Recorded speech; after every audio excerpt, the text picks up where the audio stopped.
Sí, el profe. Buenas, profe, ¿cómo está? Hola, todos los que quieran abrir la cámara, como siempre, que sea colaborativo. Buen día, profe. Buen día. Bueno, yo les dejé, antes de comenzar en el campus, les dejé, digamos, lo que sería el cronograma de esta segunda parte.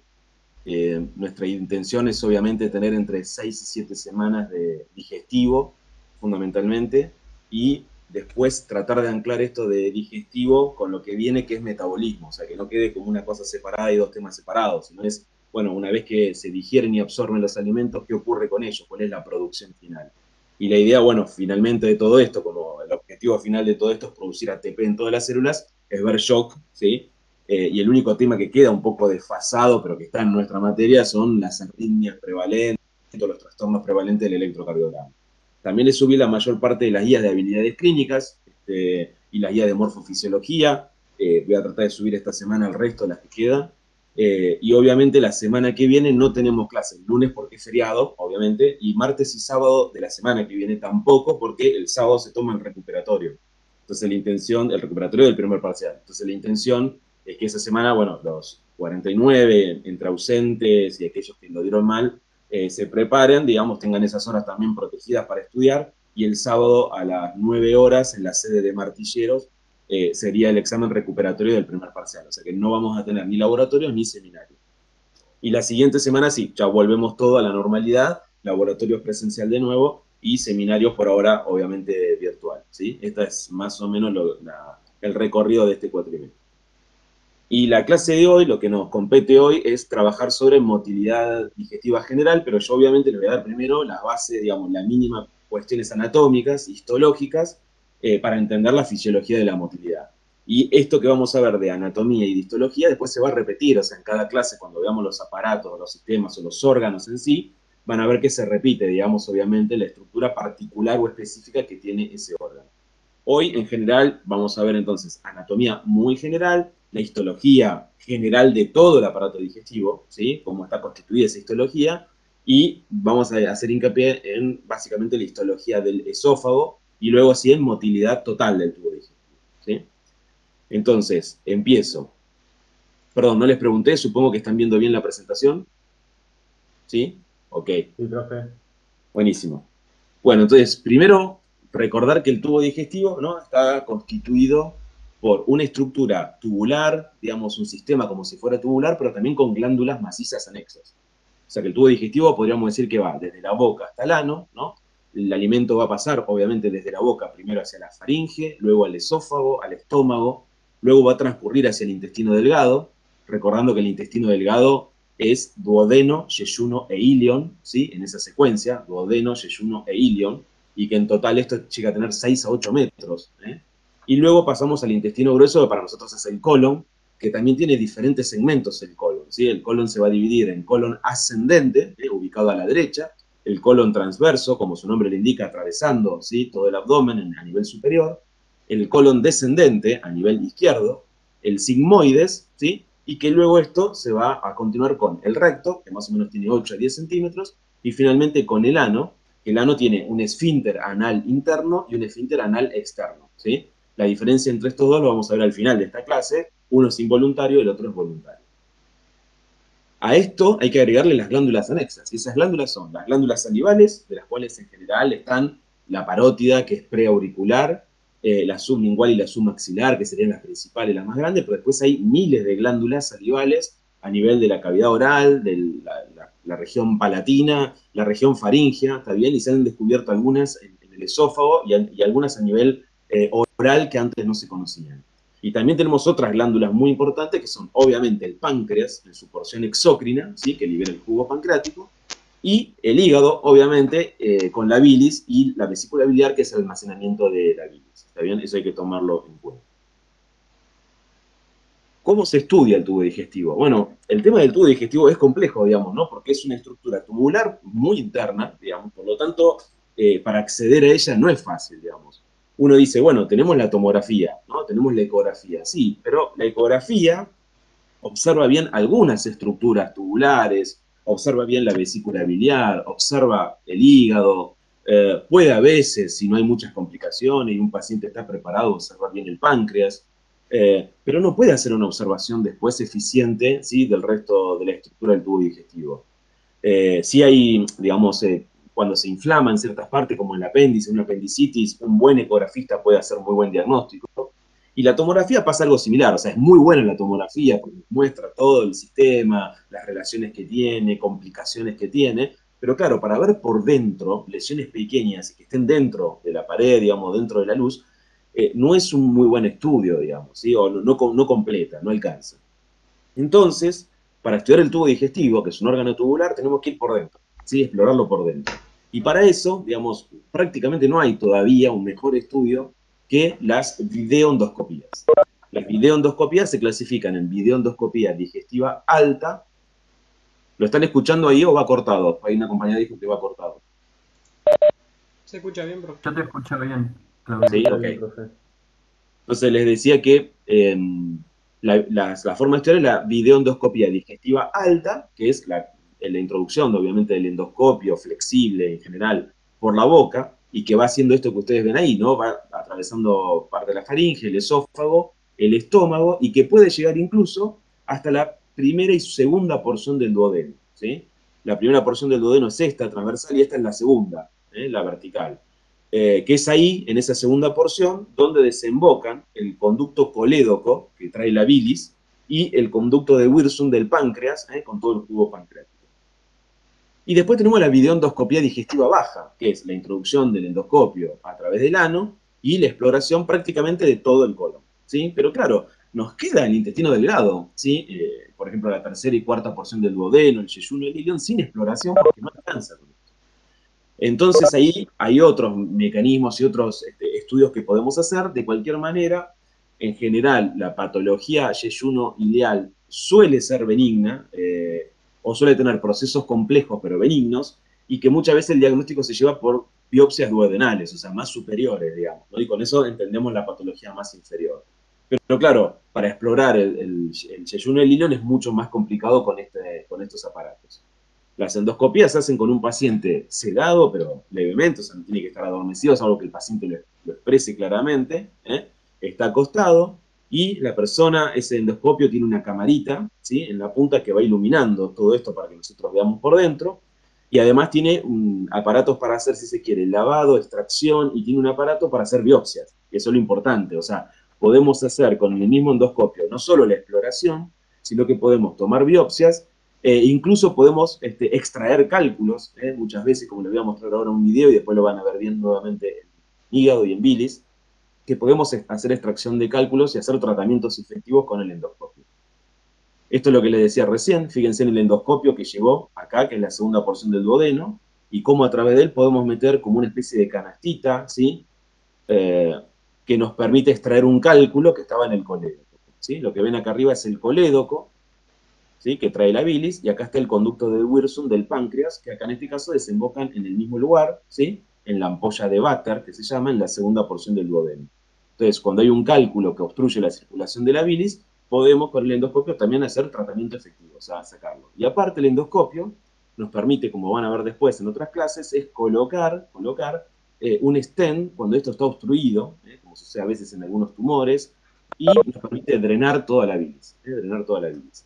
Por supuesto, a través de él podemos inyectar sustancia de contraste, que es lo que ven a la derecha, y también lograr imágenes con el mismo aparato y ver qué estamos haciendo en vivo más allá de la visualización. Para esas porciones que quedaron medias escondidas, como les decía, el yeyuno del ilion, hay otro estudio que se puede hacer, que es, de alguna manera, la observación de la luz, de todo lo que está ocurriendo allí, a través de una videocápsula, ¿sí? Esta es una cápsula que tiene múltiples camaritas muy, pero muy pequeñas, ¿está bien?, que uno puede hacer el seguimiento. Obviamente, para hacer este estudio, una condición es que uno esté seguro que el paciente no tiene obstrucción del intestino, porque si tiene obstrucción, esta cámara no va a pasar y va a complicar más la obstrucción, ¿sí? Entonces, y obviamente el paciente igual tiene que estar preparado, ¿no?, para que esa camarita por dentro tome imágenes de adentro.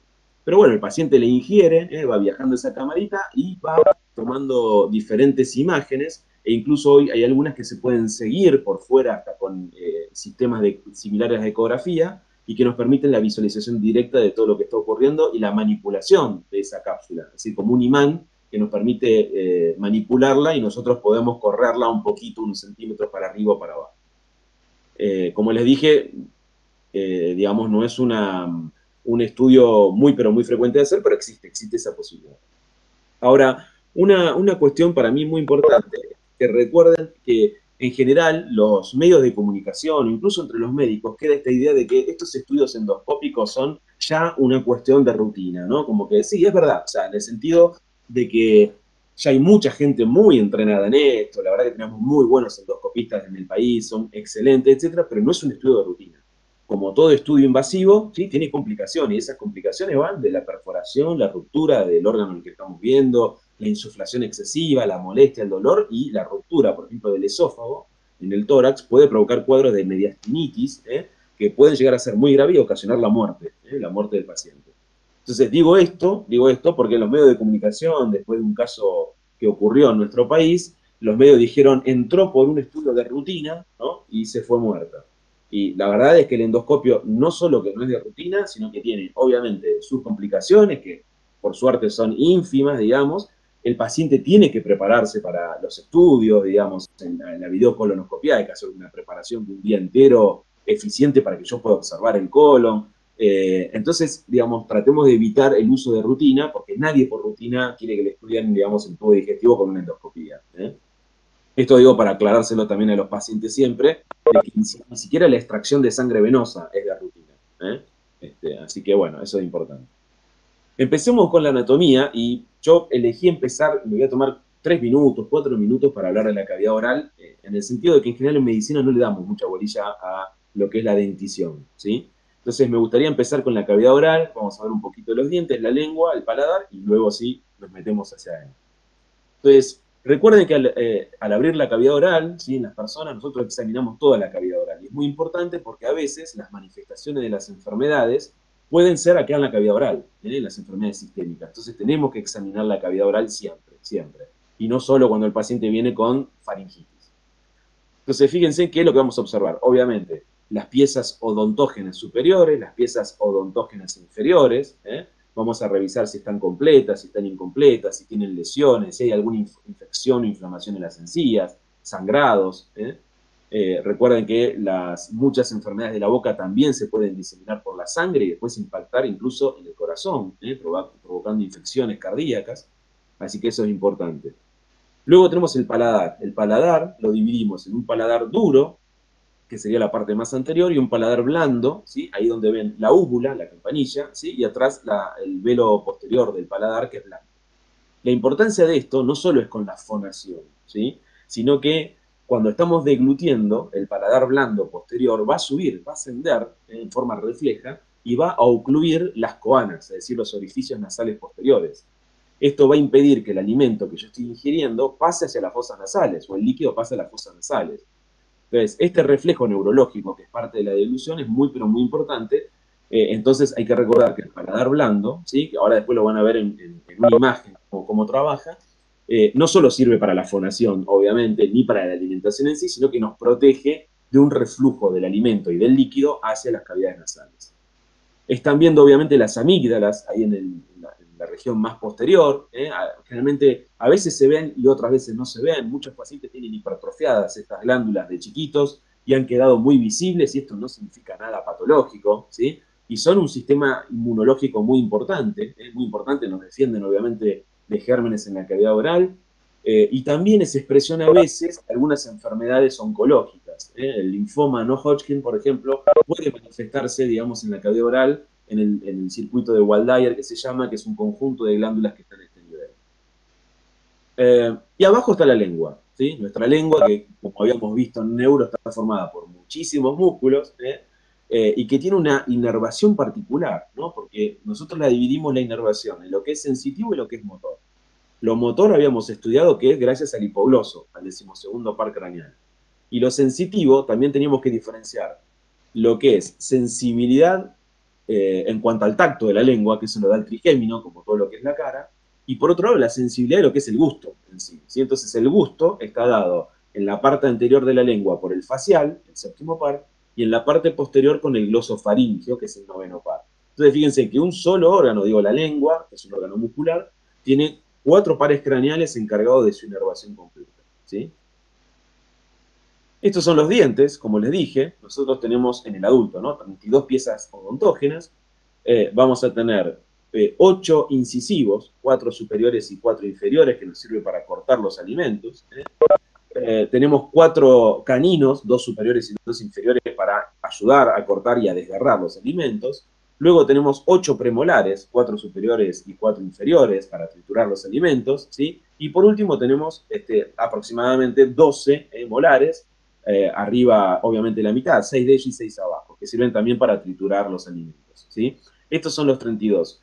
Y cada uno de estas piezas odontógenas encaja en un saco, ¿sí? En un saco alveolar que es parte del hueso o maxilar superior o la mandíbula o maxilar inferior, ¿sí?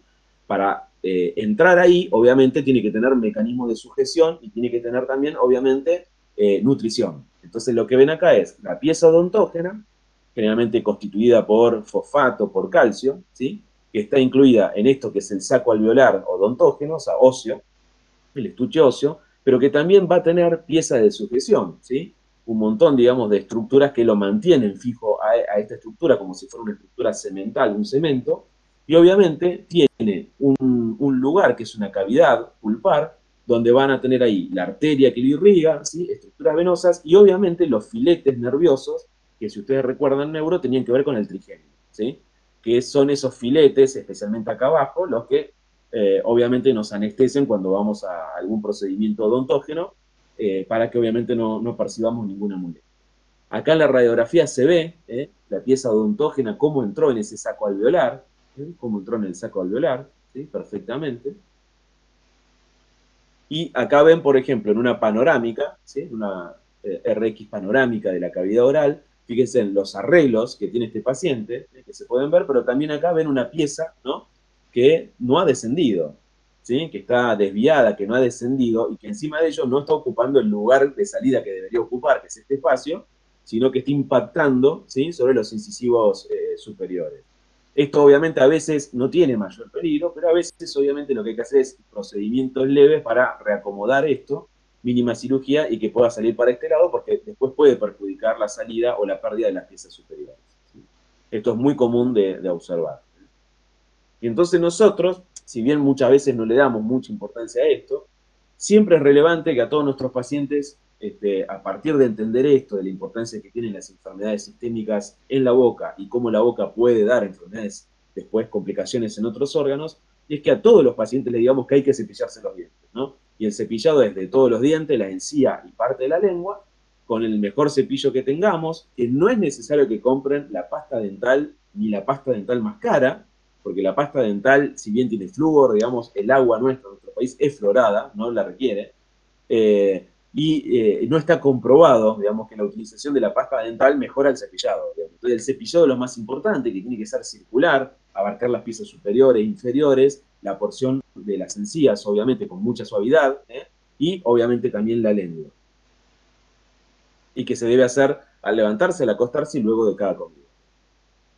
Luego tenemos las glándulas salivales, ¿sí? Las glándulas salivales que las vamos a dividir en mayores, donde están la parótida, submaxilar y sublingual, a las que vamos a dar importancia, y las menores, que son muchísimas glándulas en la cavidad oral, faringe, algunas en el esófago superior, etc. La importancia de la saliva es que participa en lavar la cavidad, arrastra gérmenes, alimentos, tiene enzimas lisosómicas y anticuerpos que combaten a estos gérmenes, por eso es muy importante, y sirve, porque al tener enzimas también proteolíticas, para la digestión alimentaria. De hecho, tiene una enzima que es la amilasa salival, que comienza la digestión del almidón, que es un hidrato de carbono complejo, ¿sí? Que está en la papa, digamos, y comienza la digestión ahí, ¿sí? Comienza en la boca. Fíjense que acá tenemos la anatomía. La glándula parótida, una glándula grande, preauricular, superficial, tiene 2 lóbulos, uno superficial y uno más profundo. Esos lóbulos van a estar atravesados por el pasaje del séptimo par craneal, que pasa por ahí para irse a la cara, pero el séptimo par no inerva la parótida, sino que la glándula salival va a estar inervada, la parótida, por el noveno paro glosofaríngeo. Y luego tenemos la glándula submandibular y sublingual, que esas sí están inervadas por el facial y dan la salivación de estas glándulas salivales. Entonces, la saliva es producida por el séptimo par y el noveno par en su función parasimpática. Esta saliva va a tener, por supuesto, agua, ¿sí? Va a tener sales minerales, mucina, albúmina, amilasa, amilasa salival, también llamada ptialina, lisozima, anticuerpos para gérmenes en la cavidad oral. Y como les dije antes, la amilasa es la primera enzima que tenemos para la digestión química del almidón, ¿sí? Que lo encontramos, por ejemplo, en el pan o en la papa, ¿sí? O en el arroz. Entonces, si uno mantiene un pedacito de pan en la boca un tiempo determinado que sea atacado por la saliva, puede ser que en algún momento sientan un gusto hasta medio dulce. Y eso es por la primera descomposición que sufre ese almidón, digamos, por parte de la ptialina o amilasa salival. Acá lo que están viendo, ¿sí? Es la parótida, como les decía, preauricular. La parótida tiene un conducto por donde drena la saliva, que es el conducto de Stennon, ¿sí? El conducto de Stennon desemboca en el segundo molar superior, ahí donde se produce el drenaje, segundo molar superior. Produce el 30% aproximadamente de la saliva, de origen fundamentalmente parasimpático, digamos, esa es la importancia, aunque el simpático también provoca salivación. Luego tenemos la glándula submaxilar, ¿sí? Que está comunicada por el conducto de Wharton, ¿sí? Y luego la sublingual, ¿sí? Debajo de la lengua, ¿sí? Que es una secreción salival menor, ¿está bien? Que es mixta, es mucosa y mixta la secreción. Luego, como les dije, hay otro tipo de glándulas salivales en diferentes regiones, ¿sí?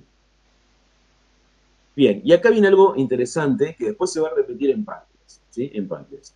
La glándula salival, ¿sí? La glándula salival va a estar formada por numerosos cientos de miles acinos, que es este saco que ustedes ven acá, el acino, y conductos, ¿sí?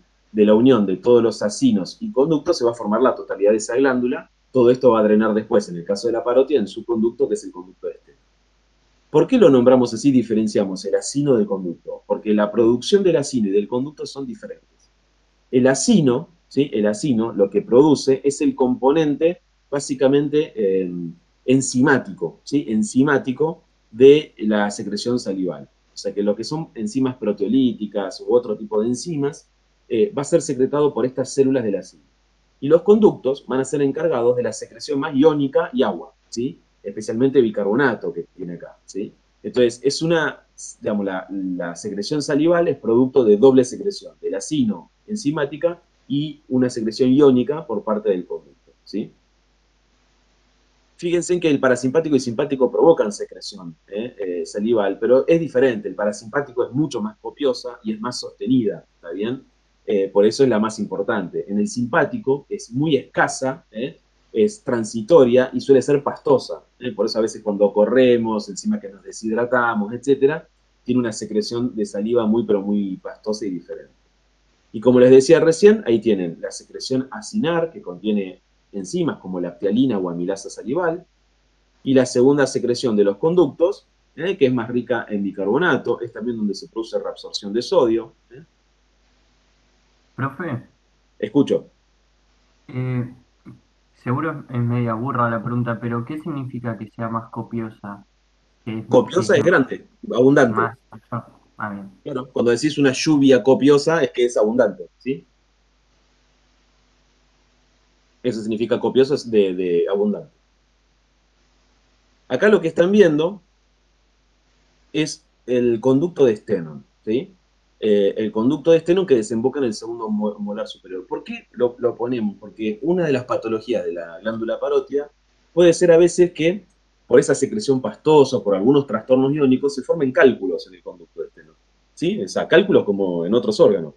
Y esos cálculos obstruyen la salida, inflaman la glándula, es muy doloroso, molesto, se puede infectar, y a veces hay que recurrir a procedimientos quirúrgicos, ¿sí? Entonces, por eso lo nombramos acá.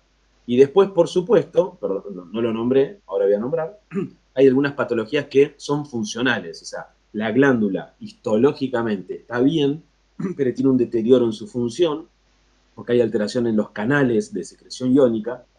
Una de esas enfermedades es una enfermedad autoinmune que se llama enfermedad de Sjögren, ¿sí? Como la ven acá, que ataca más a mujeres que a hombres, donde hay trastornos, obviamente, con sequedad de todas las mucosas. La paciente no suele tener lágrimas, no suele tener secreción salival, y a veces el diagnóstico se hace justamente a través de algunos test directamente a nivel ocular o a nivel de la glándula, de la secreción salival. También nadie les va a tomar síndrome de Sjögren, también eso queda para medicina interna, quédense tranquilas. También las glándulas salival, y esto sí es importante, puede ser asiento de tumores. Son infrecuentes y por suerte los tumores más frecuentes son benignos, y el tumor más frecuente es el adenoma pleomorfo. Adenoma pleomorfo. El adenoma pleomorfo se manifiesta con, obviamente, el aumento, la tumefacción de la glándula, ¿sí? Es un tumor benigno, como dije, es un poco más frecuente en el sexo, en el género femenino que en el masculino, ¿está bien? Y se maligniza en muy poco porcentaje de los casos. Siempre, en general, suele ser un tumor benigno que se puede resecar, ¿sí? Fíjense en que afecta la mayor parte de la parótida, pero a veces puede estar en dos glándulas a la vez, ¿sí? En dos glándulas a la vez. Y el otro tumor, que también a veces se puede ver, es el tumor de Warthin, ¿no? Tumor de Warthin, que se ve un poquito más en hombres que en mujeres, acá la diferencia, ¿está bien? Y tiene un aspecto quístico, cuando uno lo ve, acá está en una tomografía, parece como un quiste que se ha formado, y fíjense en el tamaño que puede adquirir, ¿sí? Estos son tumores que, aunque tengan carácter de benignidad, hay que resecarlos, obviamente, y la resección siempre involucra tener muchísimo cuidado, porque se acuerdan que en el medio de todo esto pasaba el facial. Entonces yo no tengo que dañar ese nervio facial, porque obviamente puede generar esa cirugía con una parálisis facial periférica. Y pasamos a la lengua, ¿sí? Acá Mick Jagger dice que, qué sé yo, digamos, para aprender a cantar, digamos, hay que abrir la boca y nada más. Bueno, yo dudo, digamos, que sea así, pero bueno, si los que son dueños de la lengua dicen que es así, le haremos caso. La lengua, como les dije antes, es un órgano musculoso, que tiene inervación de los 2/3 anteriores del gusto por el facial, el tercio posterior del gusto por el glosofaringeo y la sensibilidad general por el trigémino, ¿sí? Y la motilidad la da el 12º par, que es el hipogloso. La lengua participa en el gusto, en la deglución, empuja los alimentos, en la masticación, colabora, en la succión, por supuesto, ¿sí? En la fonación y en la formación final del bolo alimenticio. Fíjense en la importancia de la lengua, que no es solo, digamos, con función masticatoria, digamos, deglutoria, sino que también participa en la fonación. Como ven, la lengua tiene una porción más superior transversal, si se puede decir, o horizontal, y una porción posterior vertical. La porción superior es libre, se mueve, pero la porción posterior, ¿sí?, está adherida, anclada, ¿sí?, al maxilar inferior o mandíbula y al hueso ioides. Está formada por numerosos músculos que por suerte no tenemos que aprender. Acá la ven bien la lengua, cómo es toda la estructura de la lengua, cómo está anclada acá en la mandíbula y en el hueso ioides, que ahí lo están marcando. Y ahí está el maxilar inferior. Como les decía, no hay que saberse todos los músculos que componen la lengua. Sí es importante que cuando hagamos el examen observemos en la lengua el surco, medio, ¿está bien? A veces pueden haberse una hiperplasia de las papilas, a veces se pueden ver en algunos días más y menos, eso también va a depender de muchas veces de la alimentación, porque la alimentación a veces irrita las estructuras que forman las papilas linguales, y recuerden que las papilas linguales no tienen básicamente hoy la misma funcionalidad que antes. Antes decíamos que las papilas linguales tenían una función específica, según estuvieran en la punta, en el medio o atrás. Hoy sabemos que no es así, que a veces muchos estímulos diferentes pueden estimular diferentes papilas. Y una cosita que quería mostrarles, fíjense, la lengua, arriba está el paladar duro, ¿no? Acá está la cavidad oral, abajo ven el maxilar inferior, y acá ya estamos viendo, ¿sí?, la laringe. Y por acá arriba hay un espacio de comunicación de la boca con la nariz. Entonces, lo que yo les decía, que este paladar que está acá atrás, el paladar blando, cuando nosotros deglutimos, sube, asciende y tapa este orificio. Entonces, la comida no tiene otra que descender, no puede subir y regurgitarse a través de las fosas nasales. Fíjense en que cuando desciende la comida ha llegado acá, en la faringe superior, la faringe media, va a tener dos opciones. O sea, podría meterse en el aparato respiratorio hacia adelante o se va por atrás al esófago. Y obviamente acá tenemos la epiglotis, que al descender hacia atrás, ¿sí?, tapa el conducto anterior, que es la laringe. Entonces la comida no puede entrar al aparato respiratorio y solo le queda ingresar al esófago. La lengua, esto no importa por lo que les decía las papilas, fíjense el movimiento de la lengua durante la fonación, la importancia que tiene. Por supuesto, en la fonación importan los labios, el movimiento de los labios, el resto de la cavidad oral, las denticiones, las encías, los movimientos de todos estos músculos y, por supuesto, la lengua, más allá de las cuerdas vocales y el resto, ¿no? Esto lo habíamos mostrado en neuro, que puede haber fasciculaciones. Acá están viendo a un cantante de ópera, una ópera de Wagner. Fíjense el movimiento de la lengua, cuando es sostenido el sonido, menos sostenido. Los empujes palatinos que tiene la lengua, para darle refuerzo al sonido, etc. Y a veces en la lengua podemos ver algunas cuestiones, algunas patológicas, como las que ven arriba. Este es un fenómeno que se llama fenómeno de Raynaud, que se produce por un vasoespasmo, una vasoconstricción. Suele verse en los dedos, la lengua es más raro, pero a veces puede verse en algunas patologías en la lengua, ven cianótica azul la lengua. Esto puede llevar a la necrosis. En el de arriba a la derecha ven una infección por cándida, cándida albicans, una micosis. Ven también el compromiso en la lengua, ese aspecto blanquecino calquiere parchado. Abajo una lengua negra, que a veces esto se ve en algunos sujetos normales, no implica siempre patología. Yo pensaba que sí y después descubrí que no. La de la derecha acá es una lengua geográfica, muchas veces se ve en algunos pacientes que tienen trastornos de secreciones de saliva, pero a veces se ve también en personas normales. Y a la izquierda no, tienen una lesión en toda la cavidad oral por herpes, infección viral. Y acá ven una leucoplasia oral rugosa, que es una lesión maligna. Esto no se desprende fácil como la cándida, como esa infección del hongo, y es una lesión premaligna. Se suele ver en inmunosuprimido. Bien, entendido esto, vamos a pasar a fisiología de la deglución, ¿sí? La deglución, si bien al principio es voluntaria, porque yo incorporo el alimento, digamos, a voluntad en la cavidad oral y mastico por voluntad, digamos, básicamente, luego se transforma en un fenómeno completamente involuntario, ¿sí?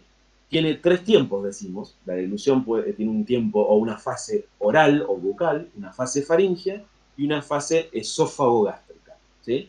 Entonces hablamos de una etapa oral, faríngea y otra esófago-gástrica. Como les dije antes, el bolo alimenticio lo incorporamos a la boca, de la boca va a pasar a la faringe, de la faringe al esófago y de ahí al estómago, ¿sí? La primera porción del estómago, que es el fundillo. Hasta ahí es todo deglución, como vamos a ver ahora, ¿sí? Ahora, el bolo alimenticio, cuando pasa a la faringe, ¿sí? Ahí dijimos que tienen que pasar 2 cosas importantes. Primero, el bolo alimenticio va a trasladarse desde la faringe hacia el esófago, y en eso tenemos que ver cómo el velo del paladar sube y ocluye el orificio que va a ir hacia las coanas, y también que la epiglotis descienda y tape el aparato respiratorio. A esto último, cuando la epiglotis, digamos, desciende y ocluye la laringe, el espacio glótico, provoca lo que se llama apnea digestiva o apnea respiratoria durante la deglución. Es decir, nosotros cuando deglutimos no ventilamos. No es que no respiramos o respiramos siempre, pero no ventilamos. Es una apnea fisiológica que se produce obviamente para evitar que la comida pase hacia la laringe al aparato respiratorio, ¿sí? Entonces, fíjense en la posición de la epiglotis y acá están viendo el pasaje del bolo alimenticio. Perdón, ¿están viendo el video en este momento? Profe.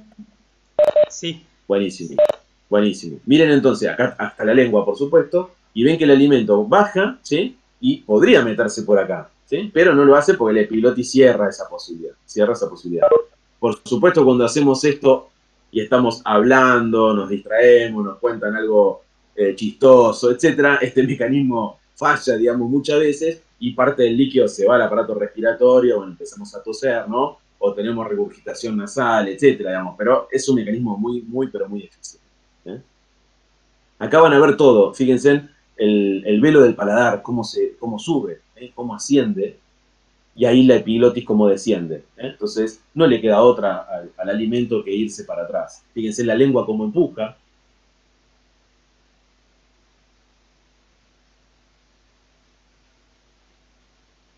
Bien, y uno pensaría que esto es absolutamente mecánico. Por un lado, es verdad, parece una cuestión mecánica, ¿está bien? Pero obviamente es un reflejo neural, es un reflejo neural. Y se produce ¿por qué? Porque cuando nosotros empujamos el alimento, primero piensen que el alimento lo incorporamos voluntariamente, pero el alimento una vez que entra es atacado, ¿no? Más allá de que lo trituramos con los dientes, con la lengua ayudamos a la mezcla, ¿sí? Etcétera.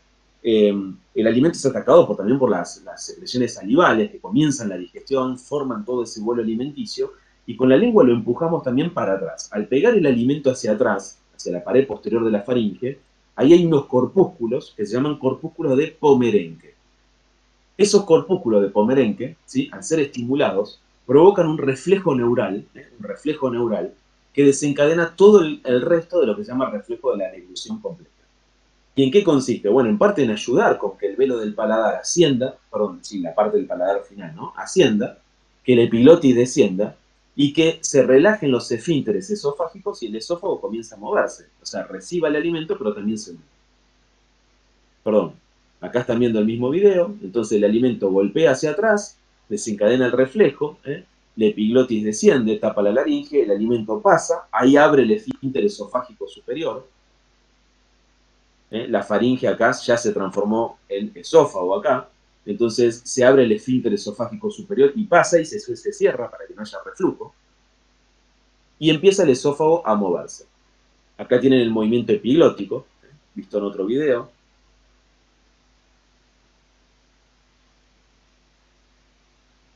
Y cómo se va el esófago.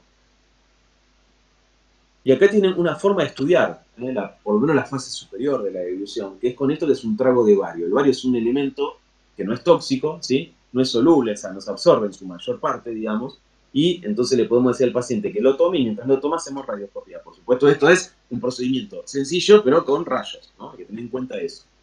Entonces podemos observar que todo lo que ingiere pasa por un desfiladero único, que no hay fístulas, que no se va de este lugar, que no pasa el aparato respiratorio, y lo podemos hacer así o lo podemos hacer de costado, ¿no?, lateral.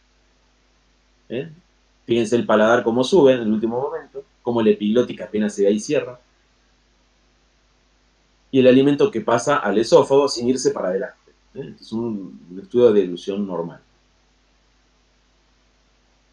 Lo que les decía antes, que en este complejo inicial de la deglución, fíjense en la complejidad, ¿no? Cuántos pares craneales que participan, digo, en el sellado de los labios el séptimo par, el 12º par en los músculos de la lengua, más allá del gusto, el 5º par los músculos de la masticación, el paladar con el 9º y 10º par, la faringe también, ¿no?, con el 9º, el 10º par. Entonces muchos pares craneales contribuyen a esto. Y antes de contarles todo el proceso, les quiero mostrar esto para que entiendan también por qué el esófago va a ser conductivo y cuando lleguemos al estómago cambia completamente. Lo que vamos a ver ahora es la histología general del tubo digestivo. O sea, esto es la secuencia que se va a repetir a lo largo de todo el tubo digestivo, exceptuando páncreas e hígado. Fíjense que nosotros podemos distinguir en la histología del tubo digestivo tres estructuras. Perdón, en realidad son cuatro, vamos a contar el mesotelio, ¿sí? 4 estructuras. La mucosa, que es siempre lo más superficial, lo que contacta con la luz. Una submucosa, debajo de la mucosa. Una capa llamada muscular propia, y por último, como les decía, el mesotelio, que forma una serosa o una adventicia. ¿Qué encontramos en la mucosa? La mucosa se va a dividir en el epitelio, que como definición es todo lo que reviste cavidades, ¿no?, cubre superficies, y van a tener debajo, ¿sí?, la muscular, digamos, la muscular de la mucosa, ¿sí? Primero van a tener un tejido conectivo, que es la lámina propia, un tejido conectivo, y luego ven una capa sencilla que se llama muscular de la mucosa. ¿Por qué esto es importante? Porque la muscular de la mucosa, ¿sí?, que tiene inervación, por supuesto, ¿sí?, la contracción de esta muscular de la mucosa sostenida es lo que va a dar origen a que muchas veces algunos órganos del tubo digestivo generen pliegues hacia adentro, aumentando la superficie de absorción y de secreción. Entonces la función que en general tiene esta muscular de la mucosa, ¿sí?, es facilitar el origen de estos pliegues que a veces se ven hacia la luz del tubo digestivo. Y el epitelio, por supuesto, va a ser cambiante. En el esófago y en la faringe, como son de conducción, va a ser un epitelio plano estratificado. Plano estratificado. Mientras que cuando lleguemos al estómago, que ya se convierte en un órgano de secreción y parte de absorción, va a ser un epitelio cilíndrico simple como lo ven acá. Esto es la mucosa. Paso a la submucosa, que es un tejido conectivo muy pero muy abundante, muy vascularizado, pero que además en esa submucosa voy a encontrar un plexo nervioso muy importante que se llama plexo submucoso de Meissner, ¿sí? Plexo submucoso de Meissner. Ese plexo nervioso, que forma parte de lo que se llama sistema nervioso entérico, ese plexo nervioso va a dar, como es un plexo nervioso que está en la submucosa, o sea, cerca de la mucosa, va a dar un poco lo que va a dar la inervación para la contracción de esas células musculares que dijimos forman estos pliegues hacia la luz, y también colabora con la secreción de las salivas que den a la luz. Esa es la función principal que tiene. Debajo de la submucosa está la muscular propia, que a lo largo de todo el tubo digestivo, la muscular propia, tiene una capa de músculo circular interna y una capa de músculo longitudinal externa. ¿Sí? Dos capas de músculo, entonces, circular interna, longitudinal externa. Esto se va a repetir a lo largo de todo el tubo digestivo, con la salvedad que cuando veamos estómago, en el estómago, a esta estructura se le suma otra tercera capa media perpendicular, oblicua, porque el estómago tiene también otros movimientos de segmentación y mezcla, a diferencia de la propulsión común. Pero en general todo el tubo digestivo tiene esta capa circular interna y longitudinal externa. Y acá algo importante, entre ambas capas musculares, circular interna y longitudinal externa, también hay otro plexo nervioso, que forma parte del sistema nervioso entérico, y que se llama plexo mientérico, porque está obviamente entre los músculos, plexo mientérico de Auerbach, ¿sí? De Auerbach. Ese plexo mientérico, muy profuso, lleno de neuronas, va a estar destinado a darle contracción, digamos, muy sincronizada a estas capas circular interna y longitudinal externa, ¿sí? Para generar todo el movimiento peristáltico que vamos a ver hoy, ¿sí? Y por último, al final está el mesotelio, que va a ser una serosa o adventicia dependiendo del orden. Acá ven, por ejemplo, así se ve el esófago. El esófago se ve con unos pliegues hacia adentro, ¿sí? Ven cómo luego viene la submucosa, la muscular, ¿sí? Y luego la serosa o adventicia dependiendo del orden, ¿sí? Bueno, esto se los dije, la muscular de la mucosa determina los pliegues del tubo digestivo que ven ustedes acá hacia la luz. Esto permite aumentar la superficie de absorción, por ejemplo, en el estómago, en el intestino delgado fundamentalmente, en el intestino delgado fundamentalmente. Y el otro plexo, perdón, este es el submucoso, el más superficial, que les decía recién, ¿sí? Que ayuda obviamente a formar esos pliegues. Y después teníamos entre las dos capas, circular interna y longitudinal externa, el otro plexo, que es el plexo de Auerbach. Ese plexo de Auerbach, que forma parte del sistema nervioso entérico, ¿sí? Es el que va a dar inervación, obviamente simpática parasimpática, por supuesto, a esta estructura, y va a permitir la motilidad o el reposo. La motilidad o el reposo. Y está altamente sincronizado, como van a ver ahora.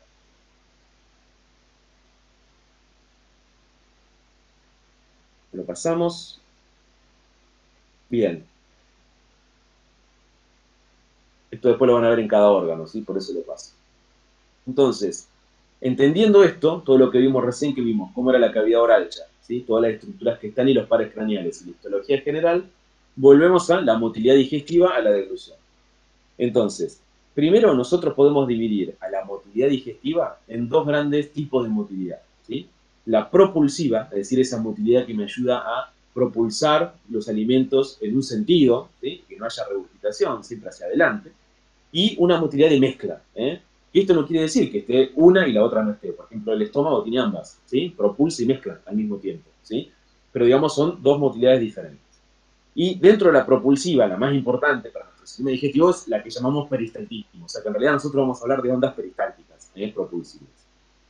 ¿Qué cosa importante tengo que saber de esto? Que en el peristaltismo, ¿sí? Es un tipo de coordinación neural, por el cual se genera, cuando el bolo alimenticio desciende, es porque arriba del bolo alimenticio se contrae el músculo, entonces lo empuja hacia abajo, mientras que el de abajo se relaja, es decir, lo recibe. Y el bolo alimenticio, cuando pasó hacia abajo, ¿sí? Vuelve a relajar el de arriba, que recibe el alimento, lo contrae al de arriba, lo empuja hacia abajo y el de abajo se relaja. Por eso decía que es altamente sincronizado. ¿Y cómo sincroniza esto? Bueno, es por un reflejo también intraparietal. O sea, las neuronas del sistema nervioso entérico, que era esto que tienen acá, tienen un ida y vuelta. Es decir, hay neuronas, digamos, que lo que hacen es propulsar, ¿sí? La musculatura hacia abajo, contrayendo lo que está arriba, pero esa señal va a otras neuronas paralelas que al subir le dan la información que luego se relaja. Entonces, esta información está altamente sincronizada para que haya movimiento de contracción y luego de relajación, ¿sí? Y en esto participan no solo el sistema nervioso como tal, o sea, el bulbo raquídeo y la protuberancia que dan señales, sino que participan también reflejos intraparietales de las propias estructuras, de los propios órganos, ¿está bien? Que se dan en este propio sistema nervioso entérico. Para que se den una idea, el sistema nervioso entérico, los anglosajones lo llaman pequeño cerebro, porque tiene la misma cantidad de neuronas que tiene toda la médula espinal. O sea, es importantísimo como órgano neural. La faringe, ¿sí? Antes de pasar a mostrarles la deglución completa, la faringe la vamos a dividir como órgano musculoso, y esto lo van a tener que completar ustedes en la guía, en tres partes, ¿no? La rino o nasofaringe, ¿sí? La oro o bucofaringe, como su nombre lo indica, en contacto con la cavidad oral, y luego la faringolaringe o laringofaringe, ¿sí? Esas son las tres porciones de la faringe, ¿sí? Que tiene en general músculo estriado, ¿sí? Músculo estriado, como ven acá. Entonces, rinofaringe o nasofaringe, oro o bucofaringe, y la laringofaringe o hipofaringe, que también se la llama así. Y luego termina transformándose en el esófago. El esófago es un conducto, un tubo muscular muy importante, tiene aproximadamente 25 centímetros de largo, es un órgano que abarca una porción cervical, una porción torácica y una porción pequeña de 2 centímetros intraabdominal, es decir, que el esófago ha pasado el hiato diafragmático y entrado al abdomen, y el esófago ya en el abdomen se transforma en estómago, ¿sí? El esófago, como les dije, tiene un epitelio plano estratificado, es un órgano de conducción, básicamente. Tiene hacia arriba la faringe y hacia abajo el estómago, ¿sí? Está siempre detrás del aparato respiratorio y delante de la columna vertebral. El esófago tiene, en el tercio superior, está formado por músculo estriado, ¿sí? El tercio medio por una mezcla ya estriado y liso, y la parte final absolutamente formada por músculo liso, músculo liso. Y en el epitelio final del esófago con el estómago hay una zona de transición donde el epitelio plano estratificado comienza a transformarse en el epitelio cilíndrico simple propio del estómago, ¿sí? Así se ve en la histología, en la microscopía, el esófago. Ven que el epitelio es plano estratificado. Si bien no puedo ver la primera célula si es plana, puedo ver que tiene muchas células. Y algo importante de recordar anatómicamente es que el esófago, anatómicamente, tiene tres estrecheces anatómicas normales, o sea, comunes, que todos tenemos. Y es importante porque cuando hacemos a veces estudios, especialmente estudios de deglución, a veces vemos esas estrecheces y pensamos que puede haber algo malo y en realidad son estrecheces anatómicas. Esas estrecheces son la superior, media, inferior. La superior, que va a ser también llamada cricoidea, llamada así no porque tenga que ver el cartílago cricoide de la laringe, sino porque está debajo del cricoides y está dada por un músculo llamado cricofaringeo. Cricofaringeo. Esa constricción superior o esa estrechez superior del esófago dada por el músculo cricofaringeo es lo que da origen al esfínter esofágico superior. El esfínter esofágico superior está dado por esa alta presión que origina ahí el músculo cricofaringeo. Para que se den una idea, la presión de ese esfínter esofágico superior llega a los 100 milímetros de mercurio. Y esto es lo que nos permite que nosotros podamos comer boca abajo sin problema, porque el alimento, una vez que pasó a ese esfínter superior, ya no vuelve hacia la boca, por la alta presión que tiene. Hay otra estrechez media que se llama estrechez broncoaórtica. ¿Por qué? Porque es la estrechez que impone en el esófago, ¿sí? Parte del callado aórtico y su parte descendente proximal, y el bronquio fuente izquierdo, ¿sí? Que provocan una estrechez, se interponen con el esófago. Y luego hay otra estrechez final que está dada por el pasaje por el diafragma, por el hiato diafragmático, en una zona que se transforma en lo que se conoce como esfínter esofágico inferior. Este último, el esfínter esofágico inferior, que es una zona anatómica, es más bien funcional, digamos, ¿sí? Hay muchas veces que por dificultad en las presiones en esta zona puede haber reflujo del contenido del estómago hacia el esófago. Fíjense en que cuando yo no tengo alimento, no comí, y me hacen una tomografía, la luz del esófago es un espacio virtual, no hay nada, y se ve estrechada, o sea, prácticamente ausente. Acá ven la columna vertebral, acá está la aorta, y adelante ven el esófago, ¿sí? A la derecha y a la izquierda, obviamente, oscuro, ahí ven los pulmones, y hacia adelante el corazón, el corazón. Fíjense que ahí está el esófago, el esófago. Y no sé si ustedes ven acá, que está la vena cava inferior. La vena cava inferior, ¿de dónde sale? O perdón, ¿a dónde entra? Mejor dicho, no de dónde sale. ¿Hacia dónde entra?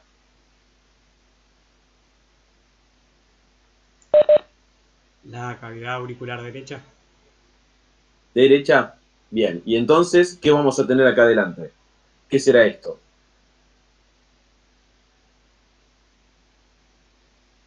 Ya lo dijeron, ¿eh? La aurícula derecha. Claro, acá para adelante va a estar la aurícula derecha. Exactamente, de acá para adelante. Tiene contacto anterior, ¿sí? Pero, hacia acá atrás, y esto es importante, lo que van a encontrar en contacto con el esófago es la aurícula izquierda. Recuerden que la aurícula izquierda es posterior, ¿eh? Nosotros la dibujamos para explicar el ciclo cardíaco anterior, ¿no? Como si fueran 4 cavidades así, pero no están así, ¿sí? Sino que el corazón es así, tiene una cavidad posterior y esa cavidad posterior es la aurícula izquierda. Por lo tanto, fíjense en la cercanía que tiene la aurícula izquierda con el esófago. Entonces, en los casos que hay aumento, crecimiento de la aurícula izquierda, esta puede protruir sobre el esófago y provocar disfagia, o sea, la sensación dificultosa en la deglución. Eso también hay que recordarlo. Ya estamos acá más abajo, obviamente, en el abdomen, porque vemos el hígado, y acá está el estómago, ¿sí? El estómago. ¿Sí? Y fíjense el esófago que va a terminar ahí, porque ya va a continuarse con el estómago, ¿sí? Que también tiene una luz extremadamente pequeña, porque obviamente no hay alimento, en ese caso. Como les dije, el esófago tiene dos esfínteres. El esofágico superior, que está formado por el músculo cricofaringio, que tiene una presión de 100 milímetros de mercurio. Esto impide un reflujo del alimento hacia la faringe. Y también tenemos un esfínter esofágico inferior que se da por el pasaje, obviamente, en el hiato diafragmático. El esfínter esofágico inferior tiene una presión de 10 a 30 milímetros de mercurio. Puede llegar hasta 40 milímetros de mercurio, ¿sí? En general, con 10 milímetros de mercurio le es suficiente al esfínter esofágico inferior para evitar todo reflujo del estómago hacia el esófago.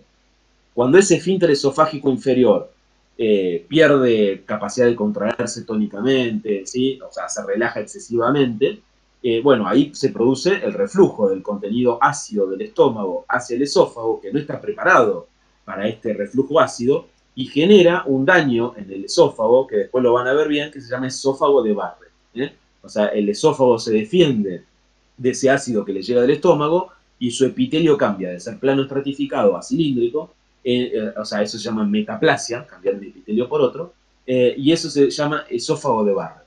¿Por qué me tengo que acordar del esófago de Barrett? Porque es una lesión premaligna. El esófago de Barrett puede dar origen a cáncer de esófago, ¿sí? Justamente por la injuria permanente que ha sufrido de ese ácido por el cual no estaba preparado. Acá ven cómo se mueve el esófago, pero lo que quería que vean no es solamente el movimiento del esófago, sino que cuando desciende el alimento, y ahora lo van a ver de nuevo, la parte superior del estómago ven que se ensancha. ¿Sí? Fíjense de nuevo ahora cuando baja el alimento, presten atención a la parte superior del estómago, cómo sube y se relaja. ¿Lo ven ahí? ¿Lo pudieron ver todos? Sí. Sí, profe. Sí, miren ahora. Bien. ¿Por qué les muestro esto? Porque el reflejo de la deglución, que ahora voy a nombrar de nuevo de arriba hacia abajo, va a empezar obviamente arriba, en la orofaringe, pero va a terminar acá, en la porción superior que se llama techo o fundus gástrico. Ahí es donde va a terminar este reflejo involuntario de la deglución. El esófago, ¿sí?, tiene dos tipos de ondas peristálticas. Las vamos a llamar ondas peristálticas primarias y ondas peristálticas secundarias. Las ondas peristálticas primarias son desencadenadas por la deglución. O sea, yo como, ¿está bien? Y eso ya desencadena las ondas peristálticas primarias que están destinadas a propulsar, a mover el alimento hacia el estómago. Ahora, si llegara a quedar contenido el alimento, restos alimentarios en el esófago, yo tengo que evacuarlo de ahí, ¿sí? Entonces, ¿cómo los evacúo? Bueno, los restos alimenticios, por su presión, por la presión intraluminal que ejercen y por algún contenido químico que tienen, genera un reflejo esofágico que desencadena estas ondas peristálticas secundarias. O sea que las ondas peristálticas secundarias tienen como finalidad barrer los restos alimentarios que quedaron en el esófago y no son desencadenadas por el reflejo de la deglución, porque yo no estoy deglutiendo, ¿sí?, sino que ha quedado alimento ahí, y son desencadenadas por la presión intraluminal dentro del esófago. En el esófago puede haber ondas terciarias, pero en general se ven en ancianos y en casos patológicos. Entonces nosotros vamos a hablar siempre de primarias y secundarias. Entonces, ahora dicho esto, ¿sí?, les voy a mostrar toda la deglución. O sea, cuando nos pregunten reflejo de la deglución, vamos a tener que decir todo esto. El reflejo de la deglución tiene una fase voluntaria que es la incorporación del alimento a la boca, la trituración por los dientes, el movimiento lingual, ¿sí?, y luego una fase involuntaria reflejo. Cuando el alimento golpea en la pared posterior de la faringe y estimula esos corpúsculos de Pomerenke, eso origina el reflejo involuntario de la deglución. ¿Y en qué consiste? Consiste en, primero, la elevación del velo del paladar, como dijimos antes, el cierre epiglótico, ¿sí?, con la apnea respiratoria. Luego, se relaja el esfínter esofágico superior para permitir que el alimento pase al esófago. Aparecen las ondas peristálticas primarias del esófago para que el esófago mueva ese alimento hacia adelante. Se relaja el esfínter esofágico inferior que permite el pasaje del alimento al estómago. Y el estómago hace eso que vimos antes, que es lo que se llama relajación receptiva refleja gástrica. Es decir, el techo del estómago, el fundus, se relaja recibiendo el alimento en forma refleja, ¿sí? La idea es que el alimento llegue, que no haya alta presión, porque si hubiera alta presión en el estómago, obviamente el alimento tiene chance de refluir de nuevo al esófago. Entonces el estómago también ayuda en la deglución, relajándose, en la porción superior, ¿no? Eso se llama relajación receptiva refleja.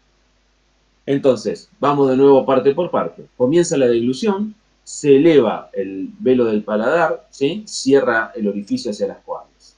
Se baja la epiglotis y cierra el espacio glótico. El alimento va a pasar al esófago. Para eso tiene que haber apertura del esfínter esofágico superior y luego aumento del peristaltismo esofágico. Luego, ¿qué va a pasar una vez que pase todo esto?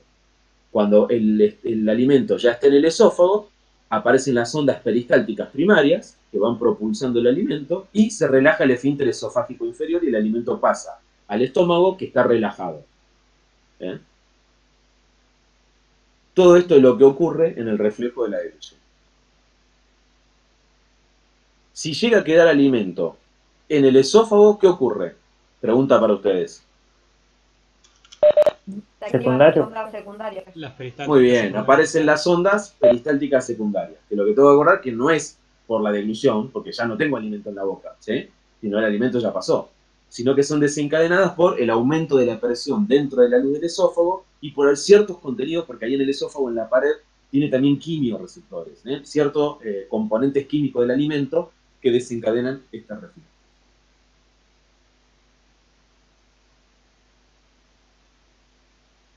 Bien, cuando a veces, por cuestiones patológicas, no existe una relajación del esfínter esofágico inferior, y hay un aumento tónico de la presión del esfínter esofágico inferior, esto ocasiona una enfermedad, que es una enfermedad, una patología funcional.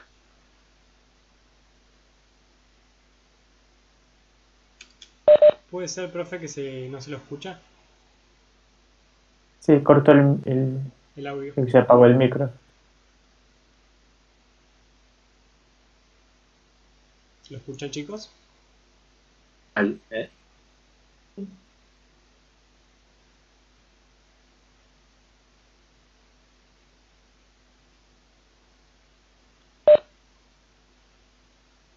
¿No me escuchan? ¿No? Dame un Ahora segundito. sí. Ahora sí. ¿Ahora me escuchan? Ahora sí, profe. Sí, profe. Ok. Perdón, una cosa que no pregunté, porque yo estoy enchufadísimo y... ¿Quieren descansar 5 minutos? ¿Quieren 5 o 10 minutos? ¿Descansamos? ¿Eh?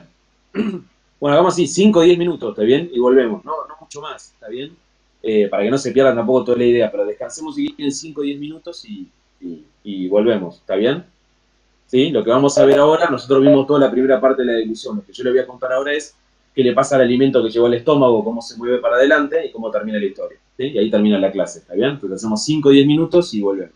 ¿Vale? Vamos, profe, dale.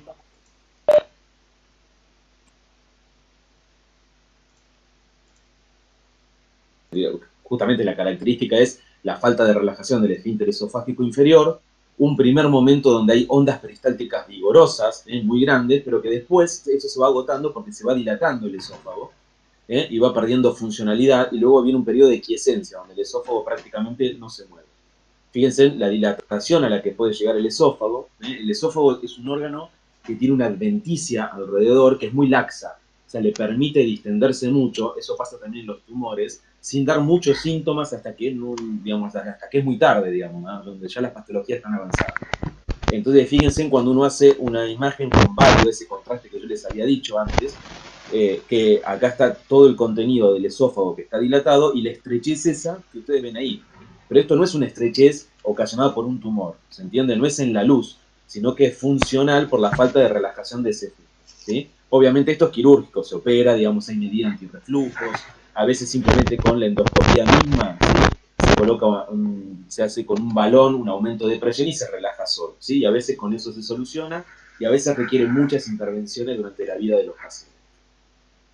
No les dije, pero bueno, hay un estudio, ¿sí? que suele hacerse, no está disponible en todos los lugares, obviamente, para evaluar las presiones intraesofágicas, que es la manometría. La manometría es un estudio que puede hacerse para medir presiones en el esófago, ¿sí? En las diferentes regiones, pero la verdad es que no es un estudio que esté disponible. Pero en este caso sería muy bueno contar para esta patología, porque justamente lo que está aumentado es la presión de un esfínter, ¿sí? Bien, entonces habíamos hablado de la deglución, el alimento llegó, digamos, hasta el estómago, ¿sí? En el estómago, histológicamente, lo que va a cambiar funcionalmente es que vamos a ver otro epitelio. Fíjense en cómo cambia el esófago de tener un epitelio plano estratificado a un epitelio cilíndrico simple, en el estómago, con glándulas, que ustedes ven por ahí, digamos ya, y con criptas. Todo esto lo vamos a ver bien en la clase de estómago. Ya se convirtió en un órgano diferente que va a propulsar el alimento, lo va a mezclar, pero también hay absorción y secreción. Entonces tiene que ser diferente al anterior. ¿Sí? Fíjense en la cantidad, esto es la luz, esto es la luz del estómago, todo esto es criptas, donde desembocan en el fondo de cada cripta glándulas de secreción, ¿sí? Y acá van a estar las células que van a generar el ácido clorhídrico, que van a liberar enzimas, hormonas para, digamos, que van a pasar a este lado del sector vascular, etc. Eso lo vamos a ver bien después en el estómago. Acá ve bien en la tomografía del estómago, esto es un paciente que se le dio contraste oral, ¿sí? Se le dio obviamente una sustancia de contraste y por eso están viendo acá cómo se rellena el estómago, ¿sí? Y acá esta región que es nada, es aire, es el techo gástrico lleno de aire, por eso se ve así como si fuera negro como el pulmón. Me doy cuenta obviamente que es el estómago, pues acá tenemos el hígado grandote, bien grandote el hígado, acá ven el vaso, acá atrás, y después ven colon y algo de intestino delgado mínimo. Acá se ve la aorta, ¿sí? La aorta, y acá lo que está descendiendo de la aorta, como unos bigotes, ¿sí? Son los pilares del diafragma. O sea que estamos justo en la transición del abdomen con tórax. El estómago, que después, repito, lo vamos a ver bien en el estómago, simplemente para que ahora me ayude a hablar en lo que viene ahora de motilidad, se divide en el cardias, que sería la zona del esfínter esofágico superior del estómago, ¿no? O inferior del esófago, el fundus, o techo, el cuerpo del estómago, ¿sí? El antro, y después tenemos el píloro, que sería el esfínter pilórico, es el esfínter que tiene el estómago hacia el duodeno, entre el estómago y el duodeno. Entonces, lo que le decía recién, nosotros vimos que con el reflejo de la dilución, el alimento llegó al estómago. Entonces, ¿qué pasa ahora? ¿Sí? Primero lo que hay que entender es que en el estómago, el duodeno, yeyuno, ilion y en el colon, ¿sí? En todo el tubo digestivo del estómago hacia abajo, las células, ¿sí? Tienen una actividad eléctrica de base, ¿sí? Esa actividad eléctrica que tienen las células de base, no es que eso genera motilidad, pero es una actividad eléctrica que tiene, o sea, una despolarización de la membrana, que va preparando a esas células, ¿para qué? Para que cuando llegue el estímulo, ya sea del alimento, o un estímulo psicógeno, por el hambre, ¿sí? Por haber visto comida, por haber tenido el olor de la comida cuando tenemos hambre, eso desencadena, por estímulos neurales y hormonales, ¿sí? Que esas células que estaban descargando eléctricamente un tono basal eléctrico, ¿sí? Lleguen a generar potenciales de acción reales y verdaderos, las neuronas, que después los trasladan a la muscular propia, ¿sí? O sea, las células musculares del tubo digestivo, y esas células musculares también tienen potenciales de acción, van a generar la entrada de calcio y la contracción. Entonces, lo que quiero decir con esto es que la mayor parte de la actividad del estómago para abajo, ¿sí? Va a ser peristáltica, de motilidad. Pero lo que tengo que saber es que en el estómago, en el intestino delgado y en el colon hay células marcapasos. O sea, así como el corazón tenía un marcapaso que era el nódulo sinusal, acá también vamos a encontrar un conjunto de neuronas, ¿sí? Que van a funcionar como un marcapaso, ¿sí? Y esas neuronas, ¿sí? Que funcionan como marcapaso eléctrico, Se llaman células intersticiales de Cajal. Como todas las neuronas, no las podemos tener con hematoxilina y eosina. Esto quiere decir que si yo me pongo en un microscopio un preparado de estómago o de intestino delgado, no las voy a dar. ¿Está bien? No las voy a ver porque son neuronas. Entonces, para eso tengo que hacer tinciones especiales, como hacíamos con el sistema nervioso para poder verlas. ¿Está bien? ¿Qué es esto? ¿Cómo lo explico? A ver. En la parte media del estómago, ¿sí? Dentro de lo que es el sistema nervioso de la pared del estómago, esas células intersticiales de Cajal tienen algo que se conoce como ritmo eléctrico básico. ¿Sí? Ritmo eléctrico básico. ¿Qué es el ritmo eléctrico básico? Es una despolarización, ¿sí? Espontánea de esas células intersticiales, o de la membrana de esas células intersticiales, ¿sí? Pero que no se traduce en peristaltismo, no se traduce en movimiento del estómago. ¿Sí? Entonces, ¿para qué me sirve tener eso? Como dije antes, ya el estómago con ese movimiento básico, esas despolarizaciones, se prepara para que cuando llegue el estímulo real, que es el alimento, ¿sí? Pueda generar esa despolarización pequeña, un potencial de acción, y ese potencial de acción que luego se traslada a las células musculares genere el movimiento del alimento que va a llegar o que está llegando. ¿Sí? Entonces, fíjense en lo siguiente. El ritmo eléctrico básico, por definición, es un ritmo eléctrico que tienen las células intersticiales, que luego se propagan a las células musculares, ¿sí? Que se caracterizan por ondas delta. O sea, perdón, son ondas pequeñas, pequeñas. Se llaman ondas delta, que nosotros, porque así está en el Guyton, en el boron, no me acuerdo, pero en el Guyton las vamos a llamar ondas lentas, ¿sí? Como si fueran ondas de despolarización subumbrales, ¿sí? Eso que habíamos visto como potencial electrotónico, ¿sí? Entonces, son pequeñas ondas que no llegan al umbral, ¿sí? No llegan al umbral. Entonces, fíjense que tienen un potencial de reposo, que nadie le va a preguntar esto porque estamos en neuro, y esa actividad eléctrica levanta y baja rápidamente sin llegar al umbral. ¿Cuántas ondas tiene, ¿sí? El estómago? Bueno, el estómago tiene un ritmo eléctrico básico de 3 ondas por minuto. ¿Sí? Es decir, que si yo mirara las células, a esas neuronas y a esas células musculares, se están provocando estas ondas en la membrana 3 por minuto. ¿Sí? Cuando yo paso al duodeno, esas ondas son 12 por minuto. ¿Sí? Van a ser más. Y cuando paso al colon, por suerte, el colon tiene 3 por hora. 3 por hora, no por minuto.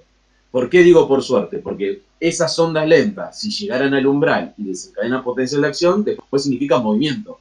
Entonces, en el colon, por suerte, no tenemos muchas ondas de movimiento, porque tendríamos que ir a defecar 20 veces por día. ¿Está bien? Entonces, eso hace que las ondas lentas en el colon sean de 3 por hora, no por minuto. ¿Sí? En el estómago y en el intestino delgado sí son mayores, por minuto. Entonces, fíjense en lo siguiente. Perdón, una cosa importante. Ritmo eléctrico básico son ondas lentas que no llegan al umbral. Por lo tanto, no producen espigas o potenciales de acción y por lo tanto no generan contracción peristáltica. Eso es lo que me tengo que llevar primero. ¿Sí? Ahora, cuando bajo algún estímulo, esas ondas lentas, como ven acá en la segunda, alcanza el umbral, desencadena los potenciales de acción que son esas espigas. ¿Sí? En ese potencial de acción lo que entró ahí es calcio. Es calcio, no es sodio como en las neuronas normales, es calcio. Y obviamente, si entra calcio, ¿sí? En una célula, y después esa célula es una célula muscular, la entrada de calcio en la célula muscular lo contrae. Y ahí empieza el peristaltismo. ¿Sí? Entonces acá ven una onda lenta, otra que sube y llegó al umbral y desencadenó potenciales de acción. Eso que generó movimiento peristáltico. ¿Sí? Movimiento peristáltico. Ahora, la pregunta es, ¿cuáles son los estímulos, ¿no? Por los cuales la onda lenta llegó al umbral y generó el potencial de acción? Y bueno, obviamente son la estimulación química del alimento, o sea, la llegada del alimento al estómago, ¿sí? La estimulación parasimpática, la acetilcolina, la estimulación colinérgica, parasimpática, el estiramiento de la pared, ¿sí? El estiramiento de la pared del estómago, del intestino delgado, ¿sí? Y hormonas, llamadas hormonas prokinéticas, ¿sí? Se llama hormona prokinética a una hormona que obviamente genera movimiento peristáltico, ¿sí? Hay drogas prokinéticas, ¿sí? El Reliberan, que sirve para las náuseas, ¿sí? La metoclopramida, aparte de servir para las náuseas, es prokinético. O sea, mueve el intestino hacia adelante, ¿sí? Por eso tiene como efecto adverso el Reliberan provocar diarrea muchas veces. Y hay mucha medicación que es prokinética. Entonces, ¿cómo llego de una onda lenta del ritmo eléctrico básico a generar potencial de acción y por lo tanto movimiento peristáltico. Por la llegada del alimento, por la estimulación parasimpática, colinérgica, porque se estira la pared de los órganos, o por hormonas proquinéticas. ¿Sí? Esto quiere decir, no sé si vieron ustedes, por ejemplo, ahora, ¿no? Si alguno no está comiendo nada, ¿no? Y empieza a ser cerca del mediodía, tiene hambre, ¿no? Tenemos hambre y escuchamos ruidos de la panza. ¿Por qué se mueve el estómago? Porque tenemos estimulación colinérgica, ¿se entiende? Esa estimulación parasimpática que nos genera el hambre, ¿sí? Que es un estímulo psicógeno, o el olor de la comida, ¿sí? Lo que genera es descarga de acetilcolina sobre estas células, digamos, que están ahí, esas células musculares que están en el estómago, y hacen que esas células, esas ondas lentas, lleguen al umbral. Entonces desencadenan movimiento y yo escucho mi estómago moverse o el intestino moverse. Esa es, digamos, la estimulación colinérgica parasimpática. Por supuesto, cuando hay comida es mucho más grande, mucho más importante. Y fíjense al revés, cuando yo tengo un estímulo simpático, o sea, la adrenalina, o noradrenalina, que se acuerdan que dijimos que el simpático es para correr, cuando corro no quiero mover el intestino, ¿sí? Fíjense lo que hace la noradrenalina y la adrenalina. Baja la onda lenta, la anula, provoca una hiperpolarización. Entonces, eso es lo que hace que el simpático no mueva el intestino y el parasimpático acelere el intestino. ¿Sí? Esa es la diferencia. ¿Se entendió esto o no? Perdón, hasta acá. ¿Sí? Profe, una pregunta. Dale. Entonces las ondas están ahí siempre. Lo que va a hacer la contracción muscular va a ser un estímulo más que va a permitir en esta espiga la despolarización completa. ¿Es eso? El ritmo eléctrico básico está siempre. ¿Sí? Son ondas lentas, o sea, son despolarizaciones de la membrana, pero que no llegan al umbral. Entonces no hay movimiento. Si llega un estímulo, que el estímulo, insisto, es alimento, acetilcolina, estiramiento de la pared u hormonas proquinéticas, eso genera que esa actividad eléctrica básica, el ritmo eléctrico básico, que son ondas lentas, alcancen el umbral. Y si llegan al umbral, desencadenan potencial de acción. Como en el potencial de acción entra calcio, ese calcio en el músculo circular interno y longitudinal externo que tiene el tubo digestivo, genera movimiento peristáltico. ¿Se entiende? Sí, entonces gracias. Yo tengo ritmo eléctrico básico siempre, pero no tengo peristaltismo siempre. Si estoy corriendo no tengo peristaltismo. ¿Está bien? Obviamente. Lo entenderíamos Y como... si estoy en un ejercicio, extenuante, en un estrés, la gran cantidad de noradrenalina que tengo también me anula el ritmo eléctrico básico. ¿Está bien? Me lo anula. Por eso muchas veces no tenemos, ¿sí? Movimiento, digamos, ritmo eléctrico básico, no estamos preparados, comemos algo en el medio de que estamos en un examen o inmediatamente después de un examen y nos cae mal, nos cae pesado, mal, porque no tenemos nada activo que ayude a empujar ese alimento. ¿Está bien? Entonces nos sentimos distendidos, mal. ¿Se entendió o no esto hasta acá? Sí, profe, podremos entenderlo como que siempre hay despolarizaciones, ¿no? Pero hasta que no llega un estímulo, eso no cruza el umbral y no hay movimiento. Y cuando hay un estímulo, se dispara el movimiento. Claro, por eso decimos que tenemos ritmo eléctrico básico en general, digamos, pero no tenemos despolarizaciones. ¿Sí?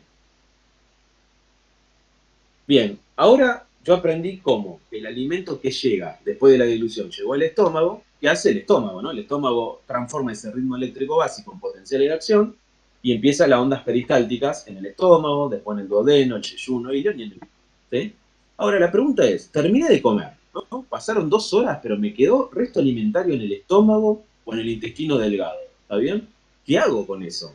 ¿Está bien? Porque yo ya terminé de comer, ya no estoy comiendo, no tengo hambre, no tengo reflejo deglutorio, digamos. Entonces, ¿qué pasa ahí? ¿Sí? Bueno, cuando quedaron restos alimentarios en el estómago o en el intestino delgado, sucede otro patrón de motilidad que se llama complejo motor migrante.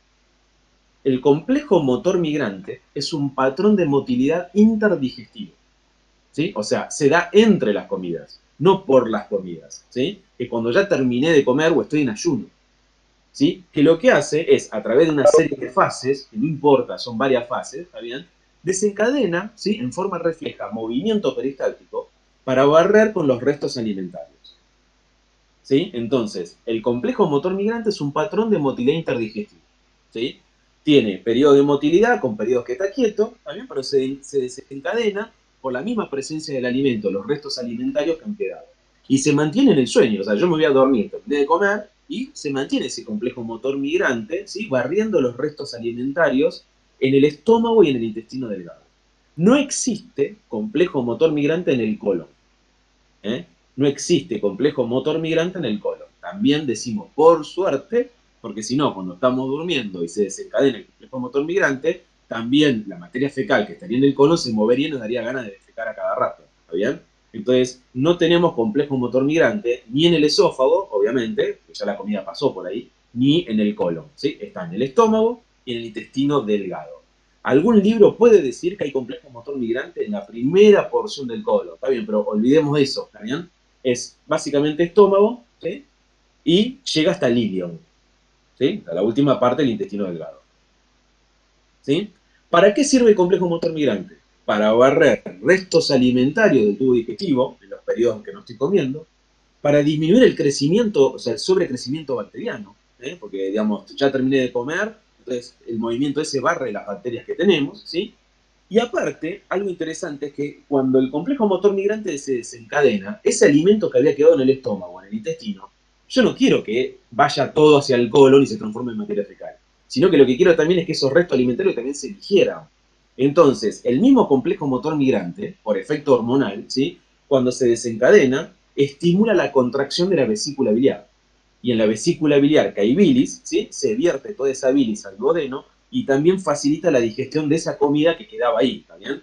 Entonces, el complejo motor migrante no es solo para mover el alimento, para evitar el sobrecrecimiento bacteriano, sino también es para ayudar a digerir esos restos alimentarios, ¿sí? Y bueno, obviamente, el resto va a ser empujado hacia el colon y terminará en el colon con la absorción de una gran cantidad de agua, formándose la materia fecal. ¿Sí? ¿Sí? ¿Cuándo termina el complejo motor migrante? Y bueno, cuando como. ¿Está bien? O sea, cuando yo como, empezamos de nuevo. Reflejo de deglución hasta el estómago, ritmo eléctrico básico y potencial de acción del estómago hasta el colon. ¿Está bien? Ahí se termina todo. ¿Sí? El colon, como le decía, por suerte no tiene complejo motor migrante, cosa que sí tienen las palomas y algunas aves. Por eso las palomas, ¿qué hacen? Comen y defecan, comen y defecan, comen y defecan. ¿Está bien? Porque tienen complejo motor migrante en su colon. ¿Está bien? Desconocemos por qué, pero por suerte nosotros no tenemos. Y estoy ahora en el colon. ¿Sí? En el colon, la diferencia anatómica, que después lo van a ver en la clase de colon también, el colon tiene austraciones. Ven acá una videocolonoscopía, una videocolonoscopía, cómo se ven esas austraciones que tiene en el colon. Es fácil de verlo por esas austras que tiene, ¿sí? Y el colon también tiene lo que dijimos antes, o sea, tiene ritmo eléctrico básico, ¿no?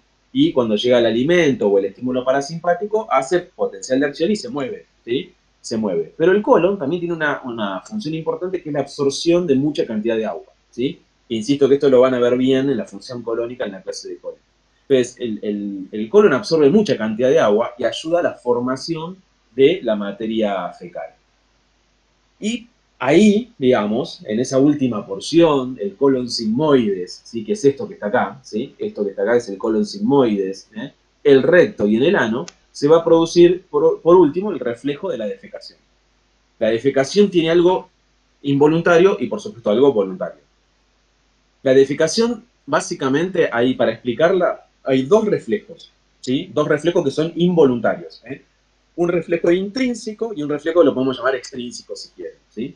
¿Por qué se llama reflejo intrínseco? Porque las heces, o sea, la materia fecal que está en el recto, ¿sí? Provoca la distensión de la pared del recto. Esa distensión de la pared genera señales nerviosas, ¿sí? Que llegan al plexo mientérico. El plexo mientérico, recuerden que era el plexo nervioso que está entre las capas circular interna y longitudinal externa de la pared, ¿sí? Y eso desencadena peristaltismo, ¿sí? Peristaltismo en la última parte del colon descendente, el sigmoides, el recto, ¿sí? Entonces, empuja toda la materia fecal y abre el esfínter anal interno, ¿sí? El esfínter anal interno. Eso genera, ¿sí? Obviamente, que la materia fecal llegue al esfínter anal externo y eso genera un reflejo neural que me hace consciente, ¿sí? De la necesidad de defecar, ¿sí? Obviamente, como el esfínter anal externo es absolutamente voluntario, es músculo estriado, esquelético, ¿sí? Hasta que yo no decido, no defeco, ¿sí? O sea que la relajación del esfínter anal externo es voluntaria. Esto es, bueno, insistir, un reflejo intrínseco involuntario. O sea, es por la misma materia fecal que al distender la pared del recto genera señales ahí misma en la pared del recto. ¿Sí? No necesita otra cosa. El otro reflejo de la defecación, que lo puedo llamar extrínseco, ¿sí? Es por lo mismo, o sea, porque la materia fecal en el recto lo distiende, pero esas señales viajan hasta la médula espinal sacra. ¿Sí? Y si ustedes recuerdan, el sistema parasimpático se llamaba cráneo sacro. ¿Sí?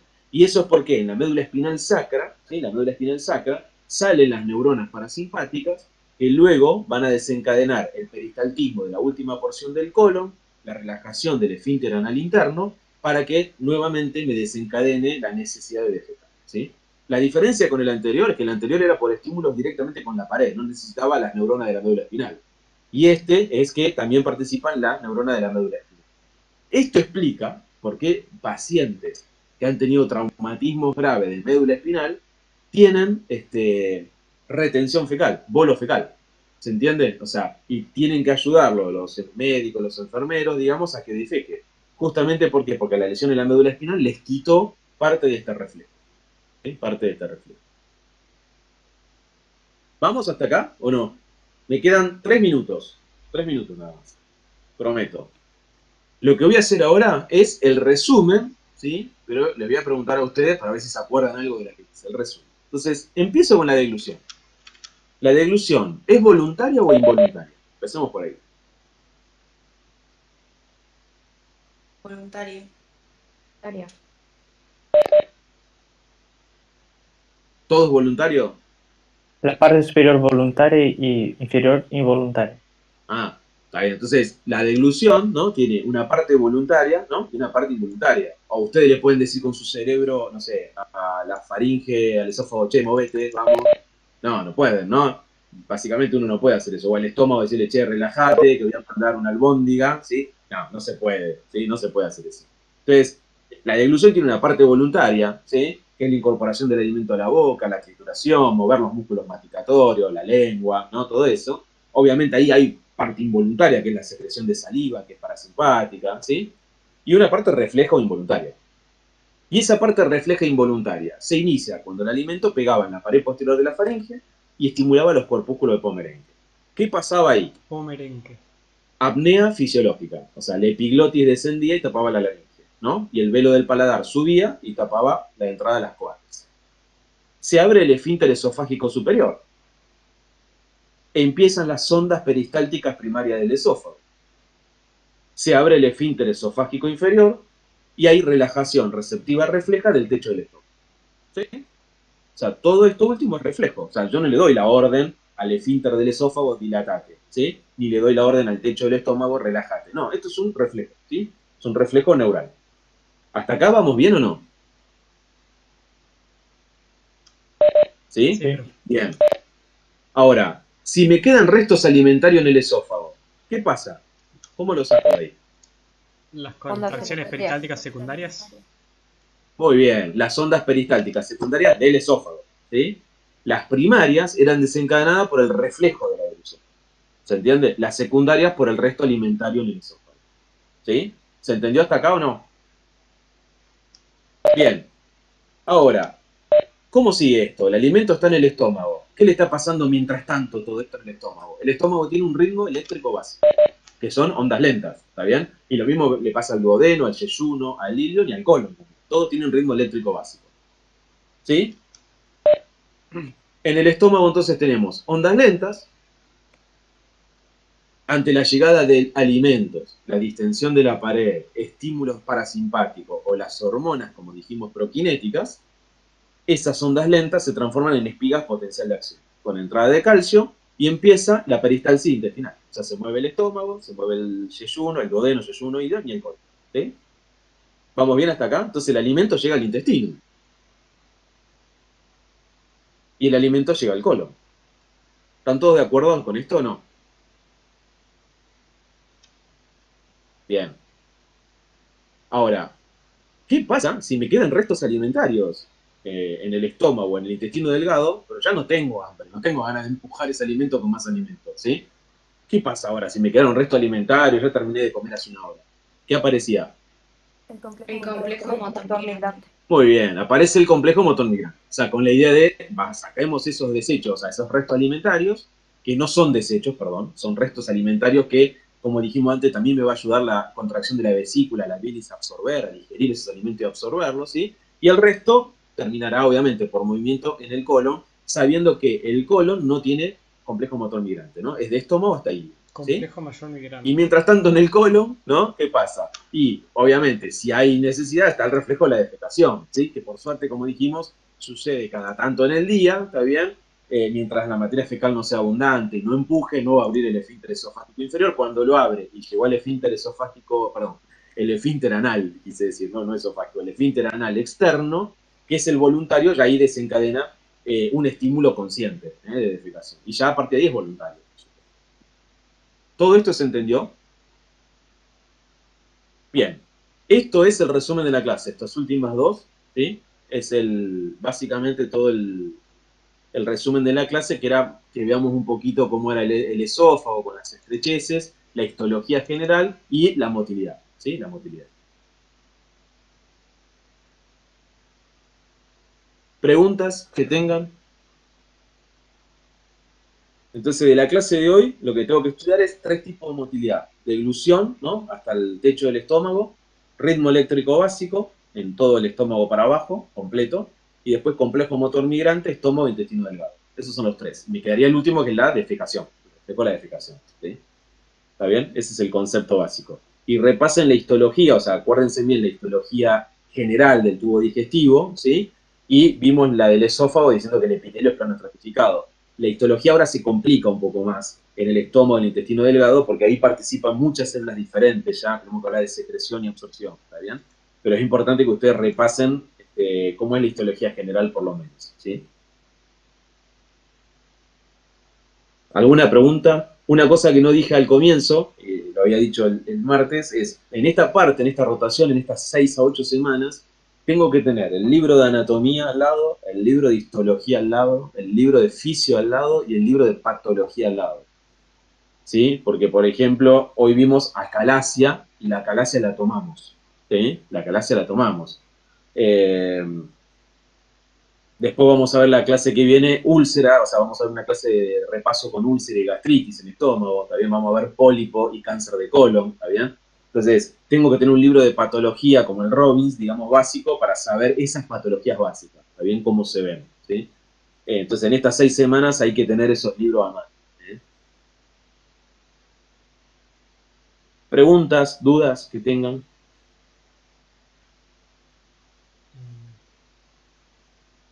Bueno, seguramente el martes, calculo, el martes le va a llegar la invitación, ¿sí? A los que quieran, tengan ganas, ¿sí? Para compartir la presentación del libro, que se va a hacer formal. El jueves se hace a las 18, pero muy poca gente, porque es un lugar cerrado. Y el viernes, nada, un lugar semi, digamos, o sea, tampoco va a ser mucha gente, digamos, etcétera, pero bueno, si quieren compartir y estar, es la presentación del libro de Neuro. Seguramente el viernes va a haber un poco más de lugar, y los que quieran estar, bueno, para mí sería un honor compartirlo con ustedes, porque, bueno, el libro fue pensado para los estudiantes, digamos, no fue pensado para nosotros nada más, como una ayuda a nosotros, pero fundamentalmente para ustedes. Y nada, sería para mí un honor compartirlo con ustedes.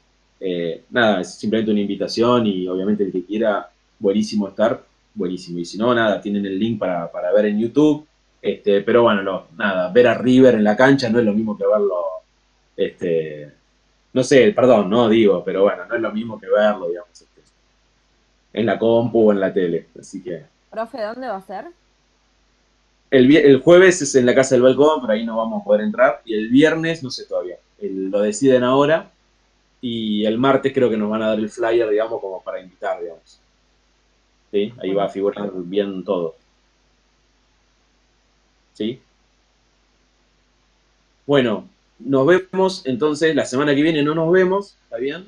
El sábado que viene hay recuperatorio del primer parcial, y nos veríamos la siguiente semana, lunes laboratorio, donde van a trabajar con esta guía, o sea, con toda la guía de motilidad y todo eso, y el martes ya empezaríamos a ver nosotros estómago, en seminario, y el sábado también estómago. Bueno, nos vemos en 2 semanas entonces, ¿sí? Descansen. Chao, profe. ¿Sí? Chao, profe. Chau, chau. Gracias, profe, nos vemos. Nos vemos.